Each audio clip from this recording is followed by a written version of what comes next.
करो पुकारे मोर लाज बचा देना। गुरु दया की तेहा सागर अमृत बरसा देना। अंधकार मही मोर जिंदगी ज्ञान ज्योति जला देना। तेहा सबके बिगड़ी बनैया गुरु मोरो बना देगा।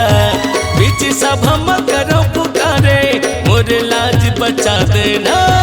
गुरु दया की तेहा सागर अमृत बरसा देना। अंधकार मही मोर जिंदगी ज्ञान ज्योति जला देना।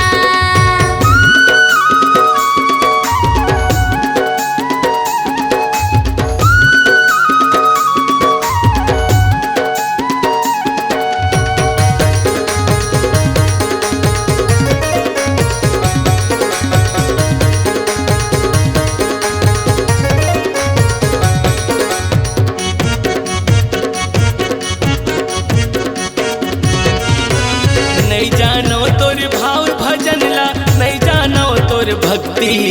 सरवन मामै हसुने रे होगा गुरु बाबा तोर शक्ति। सरवन मामै हसुने रे होगा गुरु बाबा तोर शक्ति।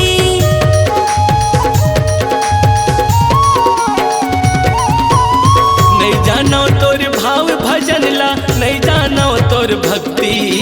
सरवन मामै हसुने रे होगा गुरु बाबा तोर शक्ति। सरवन मामै हसुने रे होगा गुरु बाबा तोर शक्ति। मैं हसत के ज्योति जला के तोर बंधन लगाऊंगा। गुरु घासी बाबा तोर चरण मैं हाथ नवावना।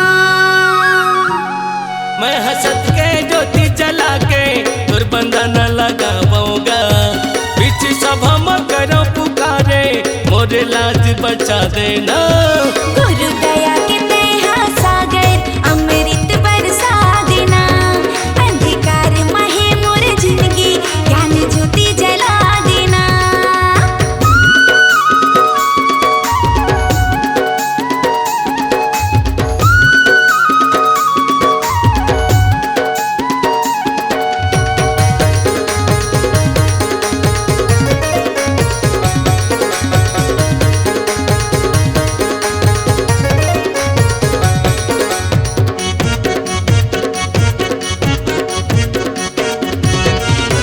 सतनाम है अमर ज्योति जिहाँ बसे सतनाम।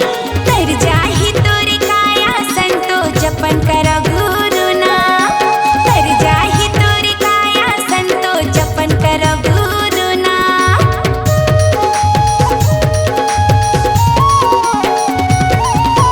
सत्यनाम है अमर ज्योति जिहाँ बसे सतनाम। तर जाहि तोरी काया संतो जपन करो गुरु नाम।